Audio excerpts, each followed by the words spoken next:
Oi, gente, tudo bom? Vamos fazer devocional? Êxodos 9, Salmos 17 e Lucas 16, tá bom? Êxodos 9. A quinta praga, morte dos rebanhos.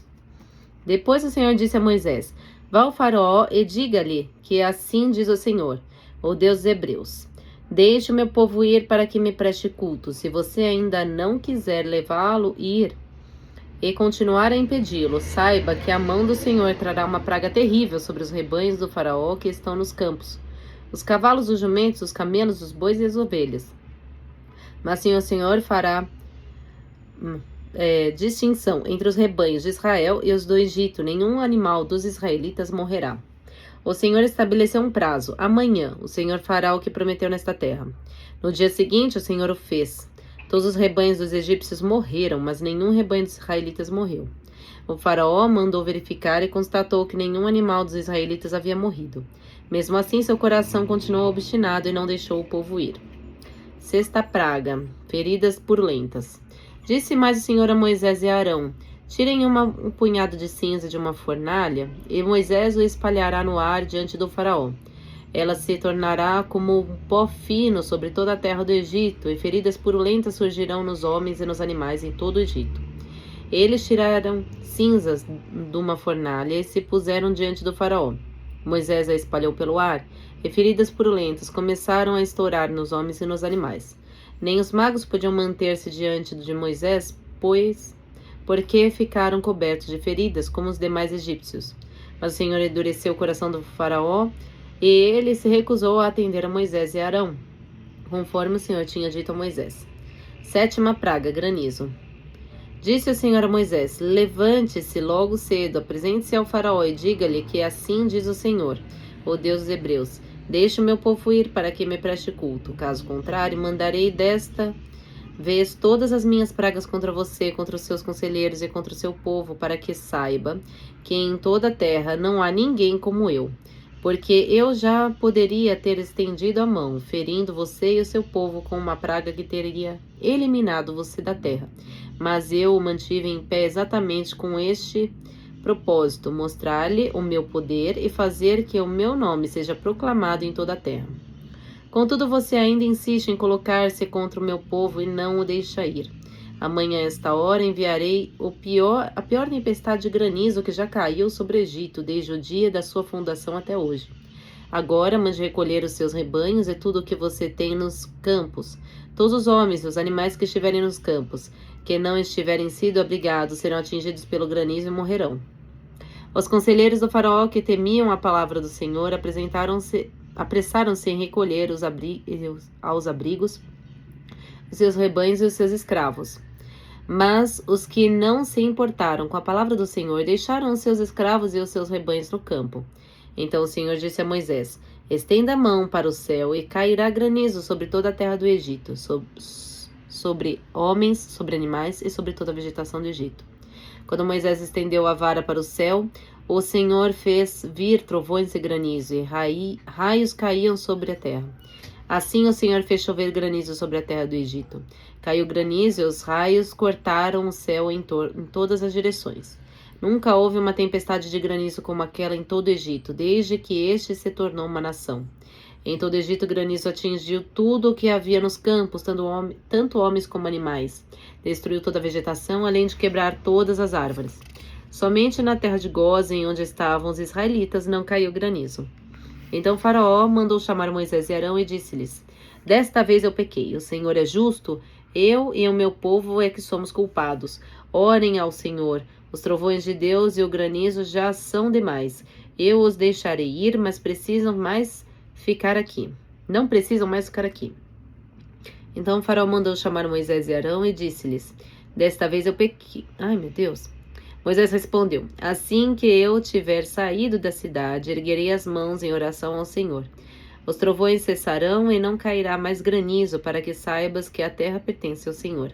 Mas eu bem sei que tu e os teus conselheiros ainda não sabem o que é tremer diante do Senhor Deus. O linho e a cevada foram destruídos, pois a cevada já havia amadurecido e o linho estava em flor. Todavia, o trigo e o centeio nada sofreram, pois só amadurecem mais tarde. Assim Moisés deixou o faraó, saiu da cidade e ergueu as mãos aos céus, ao Senhor. Os trovões e os granizos cessaram e a chuva parou. Quando o faraó viu que a chuva e o granizo e os trovões haviam cessado, pecou novamente e obstinou-se em seu coração, ele e os seus conselheiros. O coração do faraó continuou endurecido e ele não deixou os israelitas saíssem, como o Senhor tinha dito por meio de Moisés. Vamos cantar um louvor de Salmos, capítulo agora 17. Davi pede a Deus que proteja dos seus inimigos, oração de Davi. Ouve, Senhor, a justiça, atende ao meu clamor, dá ouvidos à minha oração que é feita em lábios enganosos. Saiba a minha sentença de diante do teu rosto, atendam os teus olhos a razão. Provaste o meu coração, visitaste-me, de noite examinaste-me e nada achaste. Propus que a minha boca não transgredirá, quanto ao trato dos homens pela palavra. Dos teus lábios me guardarei, das veredas do destruidor. Dirigi os meus passos nos teus caminhos, para que as minhas pegadas não vacilem. Eu te invoquei, ó Deus, pois me queres ouvir. Inclina para mim os teus ouvidos, escuta as minhas palavras. Faze maravilhas tuas beneficências, ó tu que livras aquele que em ti confiam dos que se levantam contra a tua destra. Guarda-me como a menina do olho, esconde-me debaixo da sombra das tuas asas.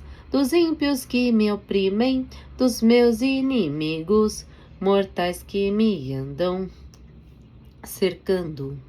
Na sua gordura se encerram com a boca, falam soberbamente. Tem-nos cercado agora nossos passos e baixaram os seus olhos para a terra. Perecem-se com o leão que deseja arrebatar a sua presa e com o leãozinho que se põe em esconderijos. Levanta-te, Senhor, detém-no, derriba-o. Livra minha alma do ímpio com tua espada, dos homens com tua boca, tua mão, Senhor dos homens do mundo, cuja porção está nesta vida, e cujo ventre enche do teu tesouro oculto. Estão fartos de filhos e dão os seus sobejos às suas crianças. Quanto a mim, contemplarei a tua face na justiça e me satisfarei da tua semelhança quando acordar. Difícil essa aqui. Vamos ler agora Lucas capítulo 16. Parábola do administrador infiel. Jesus disse também a seus discípulos: havia um homem rico que tinha um administrador. Este lhe foi denunciado de ter dissipado seus bens. Ele chamou o administrador e lhe disse: que é que ouço dizer de ti? Presta contas à tua administração, pois já não poderás administrar meus bens. O administrador refletiu então consigo: que farei, visto que meu patrão me tira o emprego? Lavrar a terra? Não posso. Mendigar? Tenho vergonha. Já sei o que fazer para que haja quem me receba em sua casa quando eu for despedido do emprego. Chamou, pois, separadamente a cada um dos devedores de seu patrão e perguntou ao primeiro: quanto deves ao meu patrão? Ele respondeu: 100 medidas de azeite. Disse-lhe: toma a tua conta, senta-te depressa e escreve 50. Depois perguntou ao outro: tu, quanto deves? Respondeu: 100 medidas de trigo. Disse-lhe o administrador: toma os teus papéis e escreve 80. E o proprietário admirou a astúcia do administrador, porque os filhos deste mundo são mais prudentes do que os filhos da luz no trato com seus semelhantes. Dinheiro que auxilia a fraternidade. Eu vos digo, fazei-vos amigos com a riqueza injusta, para que no dia em que ela vos faltar, eles vos recebam nas tabernáculos eternos. Aquele que é fiel nas coisas pequenas será também fiel nas coisas grandes. E quem é injusto nas coisas pequenas, o será também nas grandes. Se, pois, não tiverdes sido fiéis nas riquezas injustas, quem vos confiará as verdadeiras? E se não fostes fiéis no alheio, quem vos dará o que é vosso?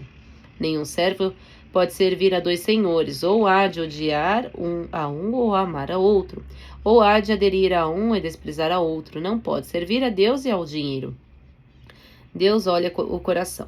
Ora, ouviam tudo isso os fariseus, que eram avarentos, e zombavam dele.